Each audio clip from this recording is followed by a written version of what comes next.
Thanks everyone for joining us. My name is Mallory Musoff. I'm the Secretary of Academic Staff here at UW-Madison, and I'll be moderating today's session, Gaining Leadership Through Shared Governance. I'm here today with a fabulous list of colleagues and panelists, Andrew Turner, Nicole Center, Emily Reynolds, Jason Robinson, and Phil Jocumson. Just to orient us a little bit, the purpose of today's panel discussion is for our panelists to discuss how their involvement in shared governance at UW-Madison has helped them develop leadership skills and connect with others across campus. We'll also take time to share a little bit about how you can get involved as well. And then of course, at the end, we'll take time for a little Q&A.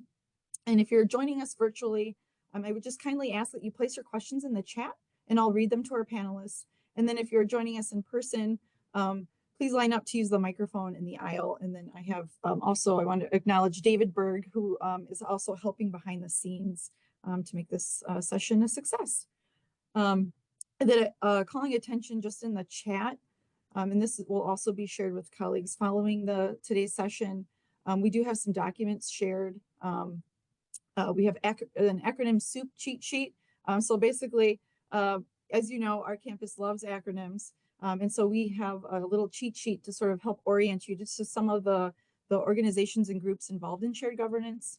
There's also an academic staff diagram, really outlining in some kind of detail how our governance structure looks and feels. And then also for university staff, that document is a QR code to the university staff website, which is has a plethora of information in case you're interested in getting involved in governance. All right, so with that, I'll let our panelists introduce themselves. And so in my list here, we'll start with Jason. Jason Robinson. Good morning, my name is Jason Robinson. I'm a senior project manager with DeWitt's project and portfolio management office. I grew up here in Madison. My mother was a TA here. My father was at mechanical engineering for 33 years. So I grew up like playing on this campus. It was kind of a home in a lot of ways. I went from here to working in the private sector. I've worked mostly in software development, medical devices, insurance, game development, education software, even in manufacturing. And one of the things I learned is that every company has a unique culture for how they make decisions, and being able to understand how decisions are made is key to being able to influence stakeholders and gain consensus in a project. After working in the private sector for most of my career, I came to the UW in June of 2023, so only about a year and a half ago. I was briefly at ATP, and then I've shifted over to the DeWitt PPMO more recently, focusing on network services projects. Moving to the public sector from private sector, I learned two things. The UW is just like every other place I've worked, in that we have the same kinds of problems. We have the same kinds of personalities, and we work through those in a collaborative way, much the way every other organization does. But the university also has some unique attributes in how decisions are made, like every other organization I've worked with. But one of the things that's interesting to me is that there are unique ways to learn how this culture in this organization makes decisions and approaches problems. The shared governance model is unique in my experience, and being able to join this group helps me get exposure to that and connect with people in a broad spectrum of roles here, and participate in the decision-making process. And then I can use that insight to help me be more effective in my role. So I've only been in shared governance for a few months, but I joined this group specifically to learn more about our organization's culture of collaboration and how decisions are made. Musoff. Great, thank you. Emily, we have you next. Emily Reynolds. Great. Hi, I'm Emily Reynolds. I use she, her pronouns, and I'm a white woman with dark hair wearing a gray sweater. I'm currently a business analyst and CRM administrator for Salesforce and DeWitt. So I started at UW as a master's student in 2010 and became full-time staff in late 2012 as the coordinator for a graduate program. I started as classified staff, which as a category turned into university staff a year or two later.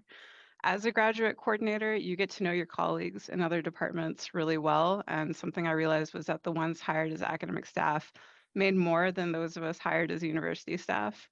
As state employees, all our salary information is public. So I actually individually looked up every university staff and academic staff coordinators, graduate coordinator, and map people's salaries, showing that on average, the academic staff coordinators made about 10,000 more than the university staff coordinators, and then started talking about it with anyone who would listen. The college I was in refused to reclassify me because of the way my PVL was written. So when I left my position, I carefully rewrote the new PVL for my role, pulling together sentences and phrases from the PVLs of academic staff, graduate coordinator postings from other departments, and lo and behold, the college reclassified the position to academic staff. My successor then made way more money than I ever could have, and that began my labor advocacy career that got me into shared governance. Jason, can I ask, did you go through your whole talk, or was that your introduction, or are you going to talk again just before I Robinson. That was my continue? introduction. Yes. Okay, I'll stop there. So that's my introduction, and I'm going to pass it back to Mallory to introduce the rest of the panel. Great, thanks, Emily. Andrew, we have you next. Thanks. Andrew Turner. Hey everyone, I'm Andrew Jason Turner. You're welcome to call me either Andrew or AJT. I use he or they pronouns, and I'm an application administrator in Learning UW-Madison team, which is part of Do It Academic Technology. And if it helps you place me in your mind, Learning UW is the team that supports Canvas and Kilter and our various other teaching and learning tools that are centrally supported here at UW.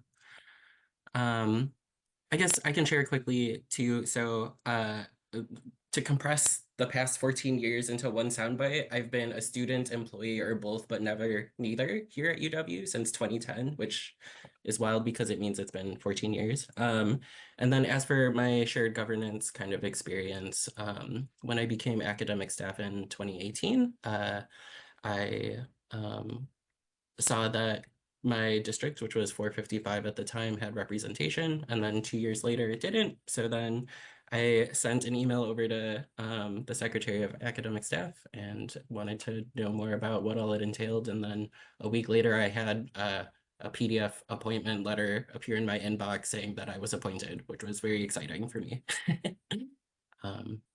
Yeah, I guess I'll pass it back to Mallory to introduce our next speakers. Great. We have Nicole Center. Nicole Center. Hi, I'm Nicole Center. I'm a department administrator in medical history and bioethics. Before coming to the university in 2014, I mainly worked private sector. I've done everything from phone and online customer service for a little company called Cytel and Doctors Foster and Smith. And then I've done construction, manufacturing, banking, a little bit of that. I served on park boards, art boards, and I was also a high school drama teacher for a couple of years. Very rewarding, very exciting. Working through all that time, I worked on my bachelor's very slowly, but I really enjoyed that because it took me a lot of time. I got to learn as I was on the job. So that was in 2015 was my bachelor's, and then in 2019 I started my pathway to project management and finished that degree in 2022. Musolf. Wonderful, thank you. A Renaissance woman, I might add. You can do all the things. All right. And last but not least, we have Phil Jochimson. Phil Joachimson. Hi there, folks. Yeah, I'm Phil Jochimson. I work in Do It as a DevOps engineer. I'm coming up on my 20th anniversary at the UW and at Do It. This is December 13th. So I've been here a bit, seen some things. I started with the Classified Staff Congress about 10 years ago. Again, as mentioned, it did get renamed to University Staff. That was part of the thing. And it's been an interesting ride to see some of the big projects that we've gone through. And how I can take that information back to the group and the folks that I represent. I don't remember who sent me the invite to the information originally about, hey, they're going to do this thing. It's going to be a classified staff congress at the time. But I do remember even at that time, just a couple years in as an employee, that I was always very interested in some of these really big projects that were going on across campus. Like, hey, we're going to change all of something. And it's like, ooh, that sounds like a lot of, stuff. And, to be in person and see folks, try to voice their concerns and how that gets handled and worked through and all of that. And shared governance is a lot of that as well. It's a little more formalized than just a meeting with people talking, but I liked that, and yeah, being able to help the group out. So I'll give it back to you again, Mallory. Thank you, Phil. All right, so now I just want to, before we open up it more broadly to the panel discussion, I just want to take a few moments to orient us all to shared governance. And I do appreciate those who did respond in the chat with their thoughts on what shared governance is. I think everyone is spot on in their own way. And so if we want to just move to the next slide, and again, it's just a few slides here. We really want it to be about having a discussion. The role of shared governance, in simple terms, is really defined as shared decision-making within the university. And this takes shape largely with respect to policies, procedures, and this happens, and it involves multiple constituents across campus. And of course, it occurs at various levels as well. So you'll have decisions being made at the department level, school college division level, as well as the central campus level. And with that, there's real opportunity to have active participation in governance and policy development. The idea being that governance is really best served by the broadest participation, as well as the broadest participation with respective constituencies. And so with that, as employees, you all have the unique opportunity to actively participate in governance and policy development for UW-Madison. And as you may hear today, it really helps you get have the chance to have a better sense for how issues occur at the local level, how they also may manifest to the campus level, and then also just having a better sense for how the institution works as a whole. And so with that, my colleagues here today will talk a little bit about how shared governance really provides an opportunity for professional development through the practice of shared governance. And so you'll get to hear a little bit about their stories. And then also wanting to highlight that it's also an opportunity for personal growth, not just by the knowledge that one will consume through this process, but then also just by way of how governance really creates engagement with perspectives with individuals who you may not ordinarily encounter in your day-to-day work. Next slide. Shared governance overview. Thank you. All right, so what you're seeing here is really the sort of ecosystem of shared governance here at UW-Madison. We have a strong tradition of shared governance at UW-Madison, and you'll see representation for university staff, academic staff, faculty, as well as students. Academic staff, faculty, and student governance rights, it's worth mentioning, are codified in state statute. And then university rights are articulated in Board of Regents policy. And so here what you're seeing are the respective governance structures for the employee groups as well as students. And of course, you'll see university administration listed. Basically, these are the campus leaders that each of the groups are working with. We work with each other collectively. We also work with each other individually with leadership in ways where maybe there's issues that really pertain more to one group over the other, but they always find a way to sort of work together when it makes sense. And so all of these groups take part by working with university administration in making significant decisions concerning the operation of the university. And so maybe just taking academic staff, just kind of orienting you a little bit to sort of what you're looking at. Each employee group is represented by a decision-making body. And so for academic staff, that would be the Academic Staff Assembly. For the university staff, that would be the University Staff Congress. And each of those bodies have what's called an executive committee. The decision-making bodies meet monthly, typically in the academic year, to discuss topics, to hear presentations from leaders, to make decisions. on certain area topics, but they're supported by executive committees. These executive committees typically meet weekly, and they're really conducting the day-to-day business on behalf of their respective decision-making body. Oftentimes it's talking about issues pertinent, that are happening now, say, for example, workday, shared services, right? That these are big, hard-hitting topics that employees are working through. And so really they're meeting with leaders regularly, staying up to date on those bits of information. They're also providing feedback, what people are hearing on campus, and they're relaying that to leadership. So these things are really important to have. And then last but not least, governance bodies typically have what are called standing committees. And these are committees basically charged to keep up and be devoted to specific issues of ongoing importance. So one example we have with academic staff would be the Personnel Policies and Procedures Committee.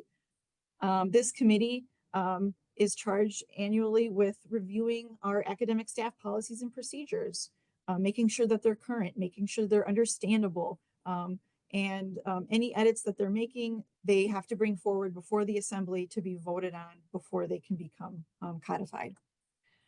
All right. So with that, I just wanted to go to the last slide. Again, this is really high level, but we do have resources if you're interested in learning more about academic staff, university staff, maybe ways you can participate. There's a plethora of information regarding our respective governance structures. We also, each of our respective employee groups, we also put on programming throughout the year. So these are also ways to maybe dip your toe into the water, if you will, where you can kind of get to know some of the activities we have that are ongoing. One example, and again, I'm coming from academic staff because sort of that's the group that I serve. So by way of example, and I invite Phil to maybe chime in here for our university staff group. But we host in the spring, the Academic Staff Institute. It's a professional development conference. It's one where it's a great way to network. You also can engage in topics that can help you in your own personal development, and also maybe understand some more HR ways you can advocate for yourself in your job. So it's a really fun day. But those are some of the examples, just one example of ways that you can engage, where maybe it's not specific to governance, but it's something that we think gives back to academic staff and helps them in their work.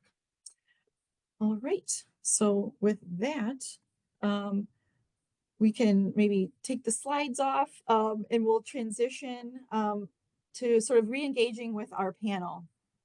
Each individual has shared a little bit about, in a high-level way, their previous governance experience, but now's the time that we thought it would be really helpful to kind of have the opportunity for the panelists to really describe and share ways in which governance has really been a great professional development opportunity, skills they've been able to develop through these experiences, ways that they've been able to sort of grow their leadership lens. And so we'll sort of start in the same order again. We'll kick things off with Jason Robinson. Good morning. So a big part of the work that I'm doing is in Do It, but it spans beyond that. It affects schools and parts of the organization that I don't have a lot of exposure to. And that's one of the gains I get about being part of this group is I get to make connections and hear about the problems from perspectives that I wouldn't ordinarily have any exposure to at all. And that helps me position solutions or move people in a direction that's better serving those other needs I wouldn't be aware of otherwise. Necessarily, it would be harder for me to gain those perspectives. So that's a big part of the reason that I've started this journey, and I think that's one of the things that's kind of key in my experience. Is this is just the beginning of that for me, whereas some of the folks we'll be hearing from in a moment, they've been at this for years, and I'm hoping to kind of follow in their shoes and gain that perspective as well. I don't have a whole lot more to share because I don't have a lot more experience. Yep, that's totally okay. Your experience is still important and valued. Emily. Reynolds. Hi. So, like I mentioned in my introduction, my first foray into shared governance was very informal, using data to advocate for myself and colleagues for more equitable pay. After I left my role as a graduate coordinator, I became administrative support for the Graduate Faculty Executive Committee, which is a subcommittee of Faculty Senate, and actual shared governance now. So through that job, I learned the ins and outs of shared governance on campus, and I especially learned how hard it was to find people to serve on shared governance committees. People don't want to serve.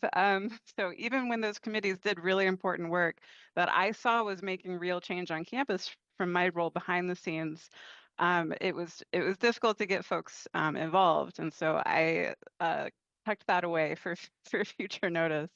So in spring 2020, the move to virtual made it a lot easier for me to start dropping into other shared governance meetings for the first time. I'm disabled and neurodivergent. Shared governance meetings tend to be at the end of the workday when I'm at my most mentally exhausted and also in the most pain, frankly. So that was really helpful for me and continues to be. Then in early 2021, a coworker approached me about taking over her position on our division's CASI, Committee of Academic Staff Issues. And of course, there was no competition, so I got elected.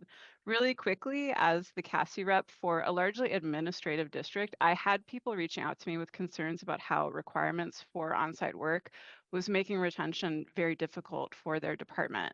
In one case, for example, someone left their role because of it, got hired at Huron, and then was rehired by the university as a consultant working remotely. I raised those sorts of issues repeatedly with leadership during my term as a CASI rep, and I found especially members of ASEC, the Academic Staff Executive Committee, were really helpful as a sounding board and go-between for those sorts of problems. Then in late 2022, I took a job in Do It, and my new district rep was Andrew, who I knew would be fun and easy to work with. So I volunteered to be the alternate rep for our district. Andrew and I both prioritize transparency and advocacy in our work, and we try new things all the time to engage our district and make sure we are representing them in the academic staff assembly. I found that shared governance is a great way to advocate for workers' issues on campus. It's the best place to learn about high level initiatives going on, what leadership's priorities and strategy are, what the university's long term and short term goals are. For me, being someone's elected rep gives me a level of responsibility to that person that's not that different from being a manager, which I've also done. Advocating for and organizing with other staff will teach you leadership skills that you might not gain as a manager as well. It took me a while there to actually get officially involved with shared governance, and I wish I had done it sooner, and I recommend you get involved. It's really great for anyone interested in advocacy and leadership.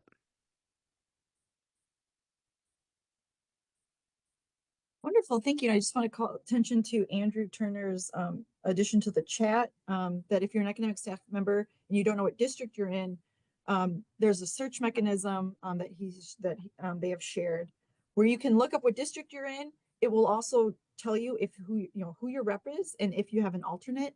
And then if you notice there's nobody there or no one's listed, that indicates an opportunity for you to think about maybe filling one of those spots. All right. And so with that, we'll also segue to Andrew. Thanks. Turner. Yeah. Oh, hopefully I'm unmuted. Okay, cool. Sorry, Zoom is being a little bit weird for me today. Yeah, so like Emily shared, we're the representatives for District 472. And like I said in my original introduction, like I had just emailed Jake Smith and then like literally a week later ended up being the representative.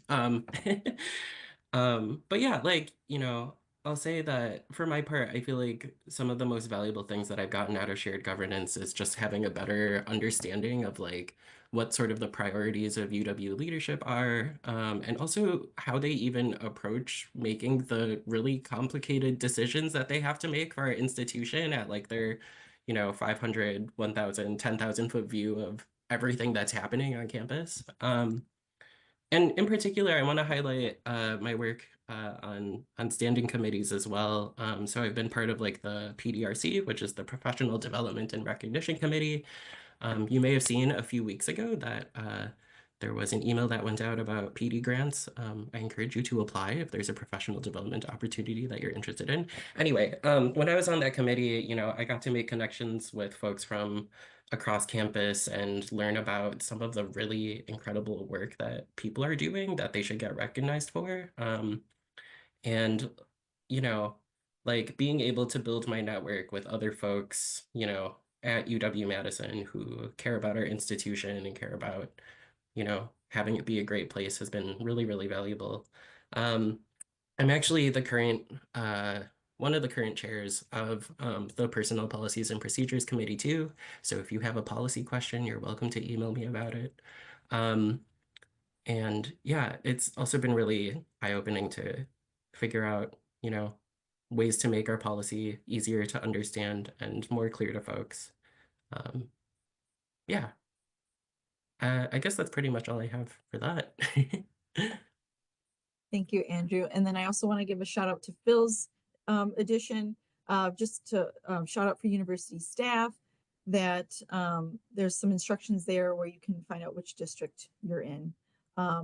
And then also that under the Congress navigation tab, you can find the list of reps by district. So thank you for that. Excellent. All right. And now we'll transition to Nicole. Center. Mine's a little bit longer. I've been here now over 10 years. I joined the university in July 2014, initially as a university staff, and I knew only one person on campus. Before UW, I had been in banking for 8 years, which was a very structured environment. So coming to UW was a real eye-opener, going from documenting like every minute of work I did to some type of employment freedom. Over time, as I transitioned to the role of department administrator and academic staff, I became more involved in shared governance. My first experience came when I was asked to express interest in a governance position, which led to my appointment in the LNS CASI committee, which is fulfilling somebody else's term. It was an eye-opening experience to realize that, unlike in the private sector, I had a voice in campus decision-making processes. In banking, you're told to do the job, you didn't get to make any disagreement, you didn't get to have input into the new policy that was being created. Later, I was invited to serve on the Policies and Procedures Committee, again filling a vacancy. I was excited about this role due to my passion, I know, weird, for policy and procedures, and I was eager to contribute to the university decision-making process. At my first meeting, however, it made me realize that the focus was primarily on academic staff, specifically their policies, not the university as a whole. But it did make me realize that we did have an influence on the overall policy that was happening on campus. I served on that committee for 4 years and gained a deeper understanding of how intricately the university's academic staff, faculty, and shared governance structures are interwoven. I came to appreciate how our various appointments complement each other and contribute to the broader goals of the institution overall. In May 2024, I joined ASEC and I was asked to fill another term. The opportunity has been incredibly enriching and has deepened my understanding of shared governance at the university level. I find it incredibly fulfilling to provide input on policies that impact various university groups, and I strongly believe that shared governance is a unique and valuable aspect of our campus culture that must be protected, especially as external factors increasingly influence higher education. One of the committees I am currently working on within ASEC is focused on professional development. While the university does offer some opportunities in this area, I believe there is significant room for improvement. The university is a large system, and I understand the challenges inherent in coordinating professional development across the different colleges. However, I believe that professional development should be seen as a continuous process throughout an employee's career, not just something provided at the beginning of your tenure. And by focusing on professional growth throughout the employee lifecycle, we can enhance retention and ensure that our staff continues to develop and contribute to the university's mission over the long term. Serving on these committees has been one of the most rewarding aspects of my work. It gives me a sense of purpose and fulfillment, knowing that I am actively contributing to the betterment of the university community. So far, my favorite part of shared governance that I've worked on, which was a small impact to some, was changing the academic staff policy procedure documents to be gender neutral. I know that impacted a lot of people's lives, maybe not mine specifically, but it impacted somebody and made their life a little bit easier where they could breathe and say, I'm welcomed on this campus. Musoff. Thank you, Nicole. And then again, last but certainly not least, Phil. Joachimson. Well, we had to pick an order. It's fine. Yeah, we did. Um, We're Yeah, consistent. so to echo lots of things that these folks have said, so in the time that I've worked with the University Staff Congress, seeing again like a lot of these big projects, so like HR design was a big one, the title and total comp, being able to see, you know, some of the cake while it's baking, I guess we'll say, and sometimes prior to, you know, like an official, you know, very polished email message out or printed message out to folks, and being able to provide that feedback to some of those university leaders. As far as, you know, benefits to me and to the people that I end up helping out, a lot of this has been touched already, right? Networking, like just hearing what people's days are like in totally different parts with you know, that I normally wouldn't run into, but I might walk past them on campus, but I wouldn't have had, you know, as many awesome conversations about, you know, how are they helping the university get better at what it does.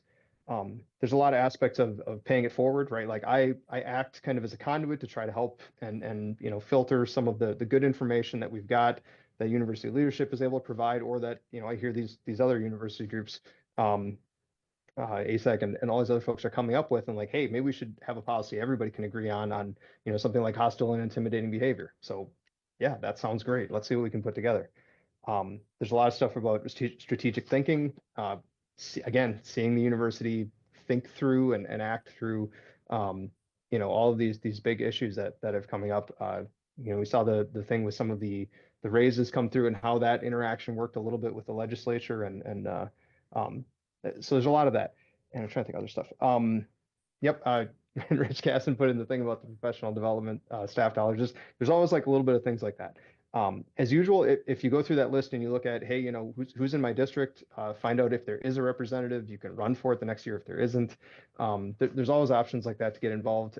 I find a lot of the benefits of being able to work in this area is very similar to, was it the HR's list of classes called like Fully Prepared to Lead, talking about important stuff that people care about, and seeing, again, how does that work in their department, and, you know, thinking about how that works in my department, and not hearing information only from, you know, my existing management structure.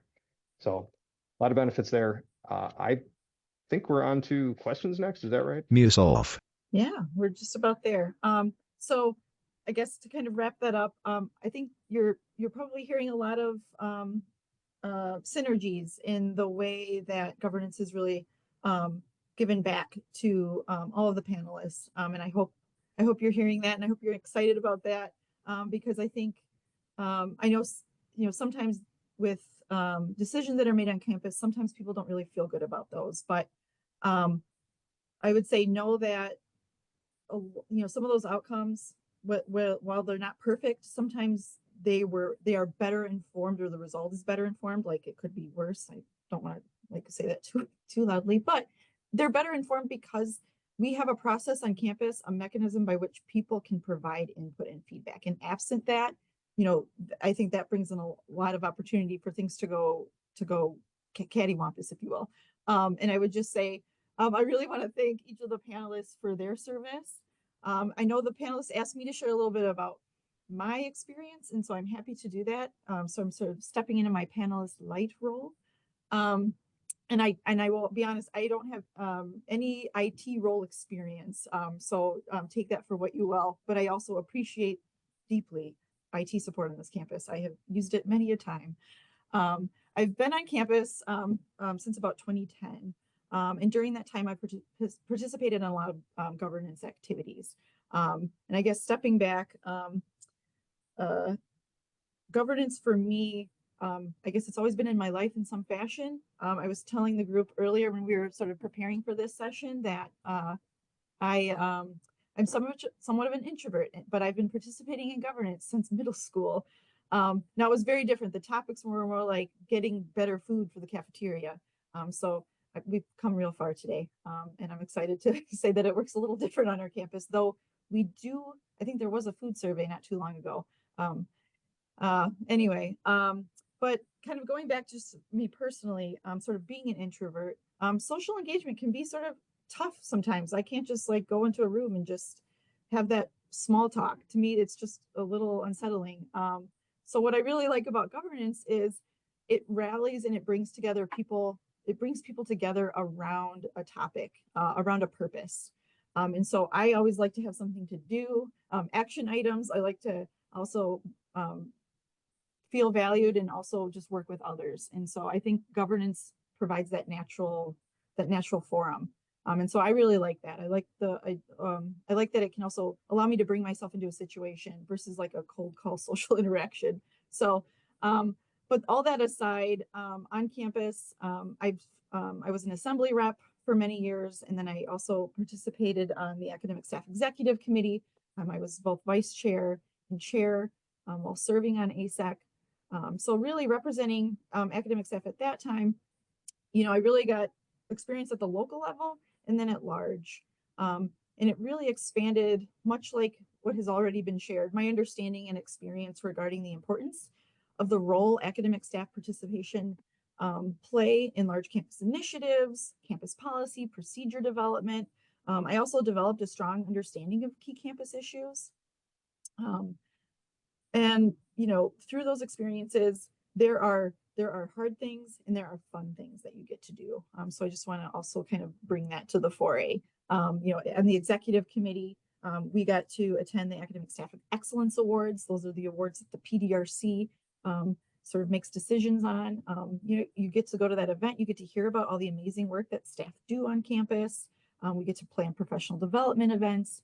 And so I would say overall, the experience is to work side by side with colleagues to develop these great events, but also problem solve issues impacting UW, I think is really unique.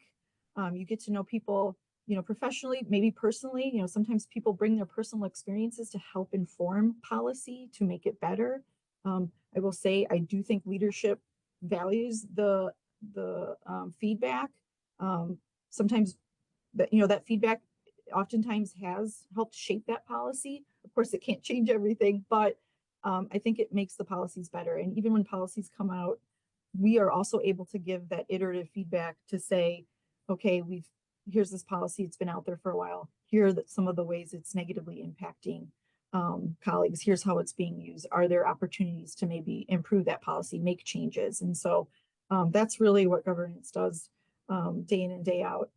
And then I guess I would just wrapping up, I guess I would just say I appreciate having these opportunities, particularly in the way it creates spaces for academic staff, both to support one another, but then also recognize and celebrate the work of academic staff. And I know I'm just talking about academic staff, but I think these things are really important when we think about having a meaningful and meaningful workplace climate. And so I'll sort of wrap it up there.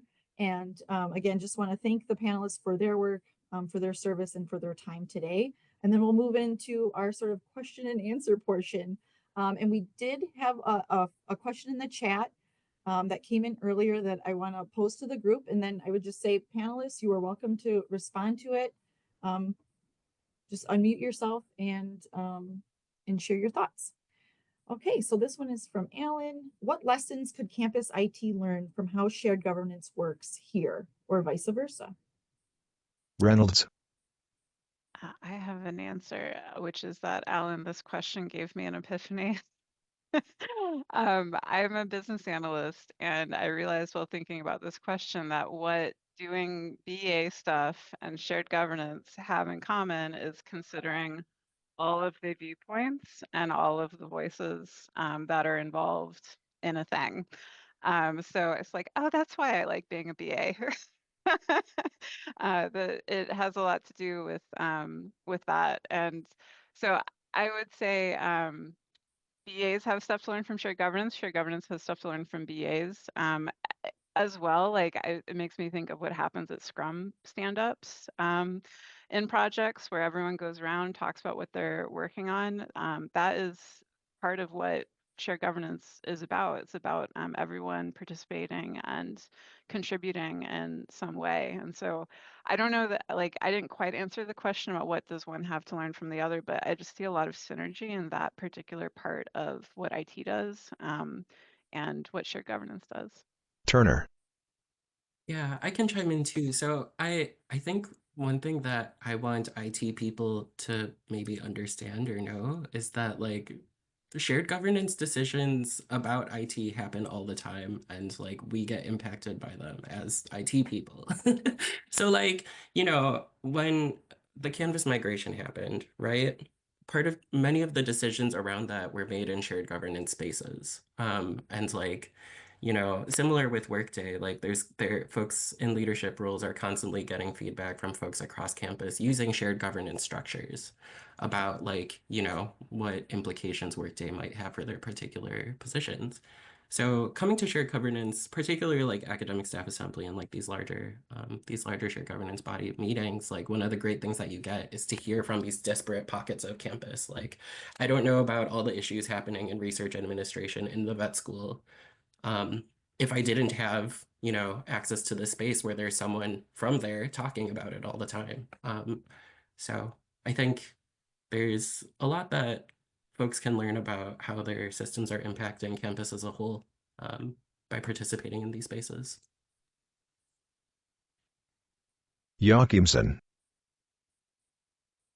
I think I'll add just maybe a little bit, and Alan, this isn't like a real specific thing, but I think seeing some of that as I put in chat too about the, assuming positive intent and like just coming across so many different people in so many different areas, and like there's positive intent everywhere, and that's awesome. Um, at least when I started in IT, it was very easy to see the not so positive intent in some cases. And for some folks that was the headspace they lived in all the time, that someone is just somebody out there is making their lives terrible. I'm very glad to say that not only is that so very little do I see that now. It happens very rarely. Um, and being able to remind people of that too. It's like, hey, literally all of us are trying to do the best we can. It's like, please assume positive intent, because if you actually go behind the scenes for any one of these people you think is making stuff a little bit more difficult, like there's a really good reason why. Now, maybe they need to talk to all of us some more. Great. Let's do that then, right? So I think that's great. And the rest of that goes also to talk a little bit about like staff university administration getting feedback from us on this, right? They might be like, worked on this policy or this idea for a strategic direction inside their office, because they're like, listen, we got to do this. We've got these external pressures on the university, and we really need to do this. And what they come up with maybe at first draft inside their office misses a whole bunch of use cases like that Andrew's pointed out. It's like, oh, did you even consider, like, oh no they didn't, like they can't actually consider everything. And that's a huge part. What's awesome is like we can have all these other people then start considering about what the implications are, and do we have a suggestion about how to make it better? And that helps those folks avoid the echo chamber. Again, same deal with these different groups. Like then I'm just not at a university staff Congress meeting, like in my university staff echo chamber talking to other university staff only about stuff. We get other information from other places. And again, university administration, the higher up you go, the less you hear that direct feedback. And as everyone who's been a manager knows, when you actually have an employee tell you that something's wrong, as opposed to like having to hear rumors about it, like it's so much easier to understand what you might be able to do now. And that just gets amplified, obviously, the further up someone goes in one of those official org structures. So I'll leave it there. I can talk more, but do we have another question? Musoff. Right, looks like we have one from the room. All right, what leadership skills have you found most valuable in your committee work, and how do they impact your role beyond the committee? Center. I can start with that. Like Mallory, I'm an introvert. I am not the biggest fan of getting in front of groups and talking and sharing my experience. I'm great at writing it down, but when it comes to talking, not so much. So one of the things it really helps me put myself out there. I know I'm not just acting on behalf of myself, I'm acting on behalf of other people. So it's pushing me to talk and get their story so I can understand how I can help them better. Because my viewpoint is going to be vastly different than other people's viewpoints across campus.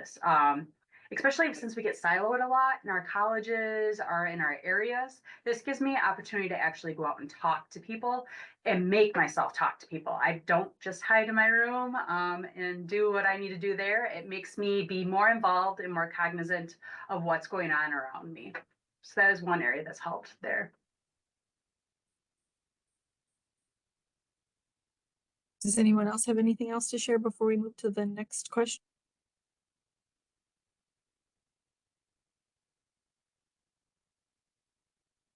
Okay. Caro, you're welcome to unmute and ask your question if you'd like. Caro Barsamian. Are you able to hear us? Yes. Awesome. Just had a question in terms of shared governance, specifically within academic staff.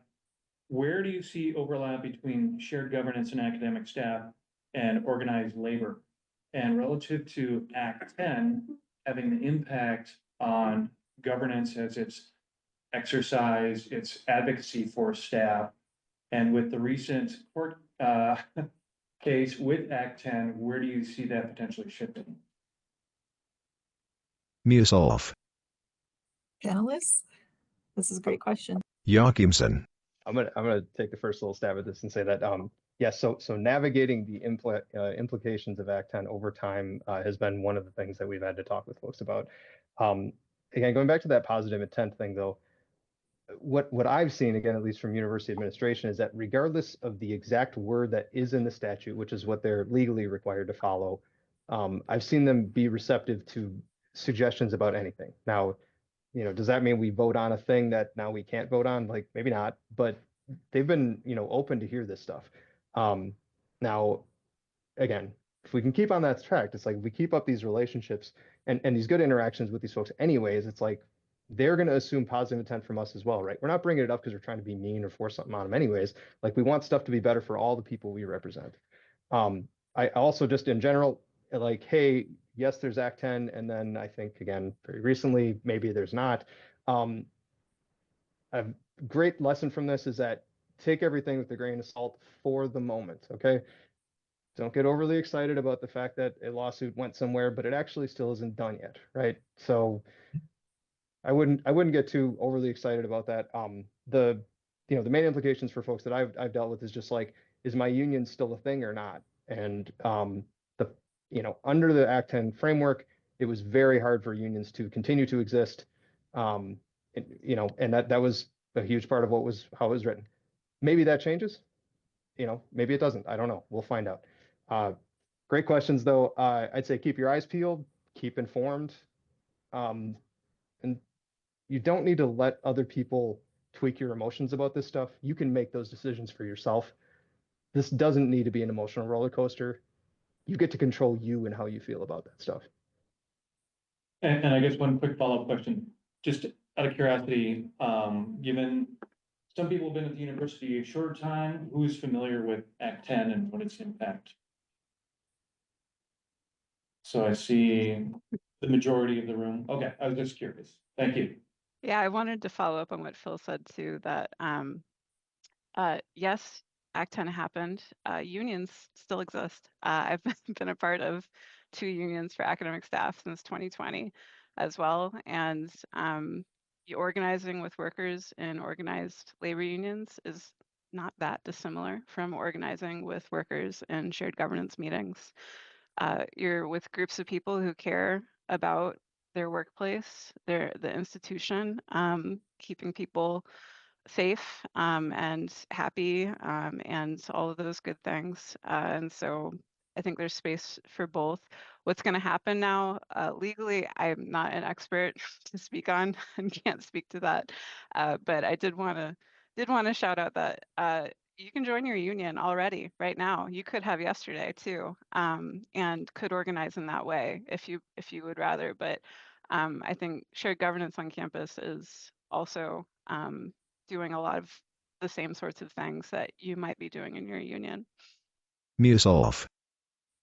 I just wanted to acknowledge a question that did come up that I'm happy to address. It's, can you please let folks know they're welcome to attend a meeting? I just thought it would be important to underscore the fact that shared governance meetings, or any governance meeting for that matter, is subject to public records law. And what that means, an open meetings law. And so what that means is anyone can attend a meeting at any time. You don't have to be a member. What I would say is that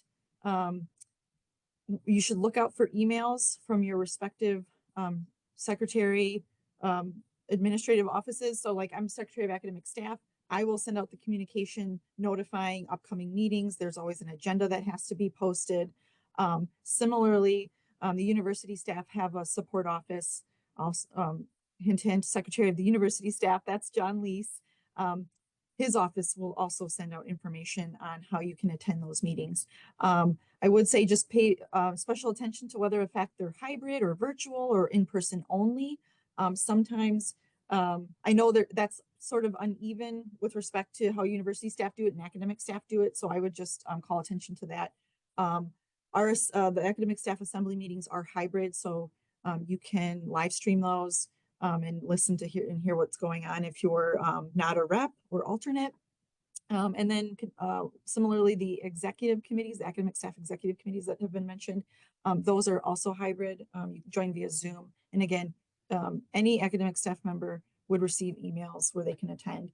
And then similarly with university staff, you would also be communicated with regarding their meetings. I don't believe Congress is hybrid. I believe it's in person only, but you're certainly welcome to attend those. And then I would say, Phil, if you have anything that you'd like to add, just to help give some greater context to university staff, that'd be great. Joachimson. Yeah, just a couple things. So the OUS.WISC site that has all the information on how to get a hold of folks. Yep, John Lease is the secretary for us. And our meetings are in person. They aren't video recorded. But also we have certain times of the year, and like now is one of them. The next couple of meetings are done via I'm gonna get it wrong. It's like we write to each other. I forgot to say by transcription. So we get, you can submit questions in writing, and you can get answers in writing, stuff like that, just like we would have done or had that interaction in person. And we do that specifically because there's a number of folks that have, some of the like, hey, we keep the university running because there's ice, there's salt, there's things that need to be taken care of. Correspondence. There we go. That is the word. Thank you, Eric.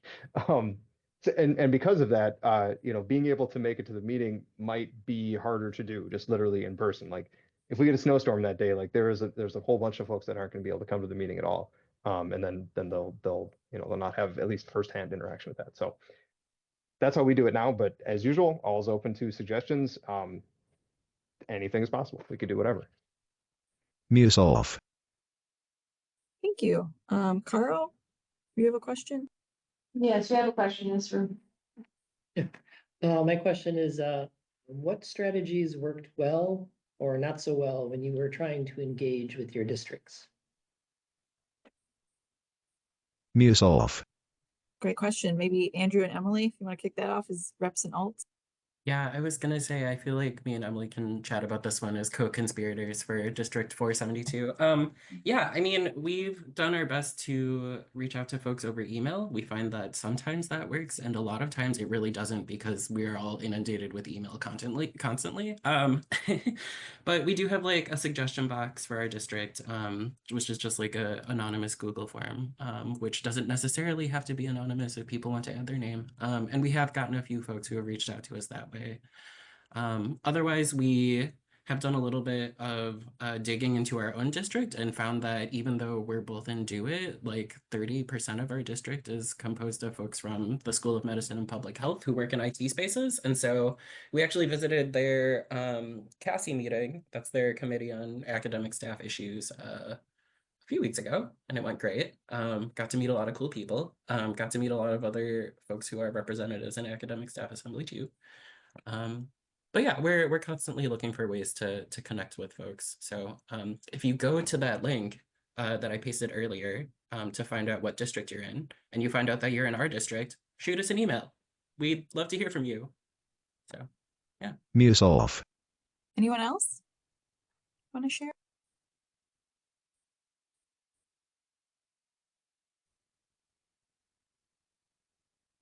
Okay, great. All right, so I wanted to just referring back here to the chat. This sort of, again, touches between the relationship between shared governance and unions. The comment was made, I believe this is Dana Gerber Margie. There was a comment, just sort of following up on that. There was the reference to paid parental leave was celebrated as a union win, but did shared governance also take part in that? Does anyone have anything that they want to share on that topic for context? Turner. I can chime in, or Emily. Yeah, Go I ahead. would say Andrew first. I'll turn it over to Andrew in a second, but I just wanted to say a lot of people do both of those things. And so you might have people doing stuff with union that becomes a shared governance thing and vice versa, just because it's the same human beings interested in that advocacy work. But Andrew, I think, has more to say. Turner. Yeah, so I'll just share what I put in reply to that too was the resolution that actually passed in Academic Staff Assembly and also Faculty Senate was drafted in collaboration with folks from various unions, so like UFAS and WU, that's United Faculty and Academic Staff, and then also the Wisconsin University Union, in case you were curious. And yeah, I mean, you know, it was pretty cool to see that, like, you know, we could get these resolutions passed, and then we were, you know, the shared governance side of the story, more or less, is that like we were, we got that passed. We were told that, you know, it's a state budget year, so we're gonna wait and see what happens. And of course, Governor Evers had planned to institute paid parental leave for a lot of people across our state. Didn't end up shaking out that way, but then, you know, folks in leadership here at UW, namely Patrick Sheehan, if I'm not mistaken, was able to go to the Board of Regents and kind of, you know, use that work as like the basis for making an argument that like we should have some kind of paid parental leave policy. And lo and behold, now we have one as of this past July, which is really cool. So yeah, I mean, I guess it's not directly IT related, but all of us IT people are also people, right? So we have to care about, you know, our benefits and our ability to take care of ourselves and the people that we love. And this is a way that we can do that. Muse off. Here, here. All right. So I think I'm caught up on the chat. So maybe one question to pose to the group. What is one thing that you've worked on with shared governance that you're most proud of? And I'll put that in the chat so people can read and reflect.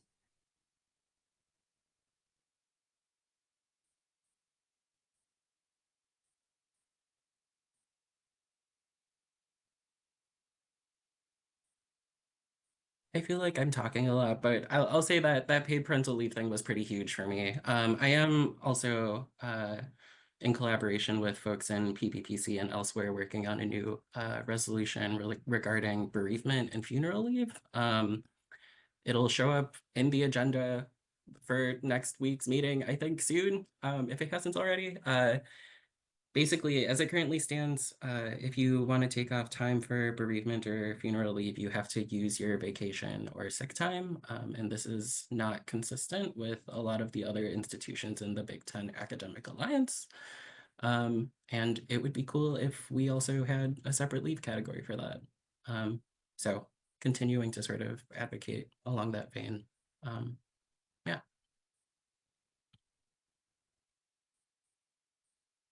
Center.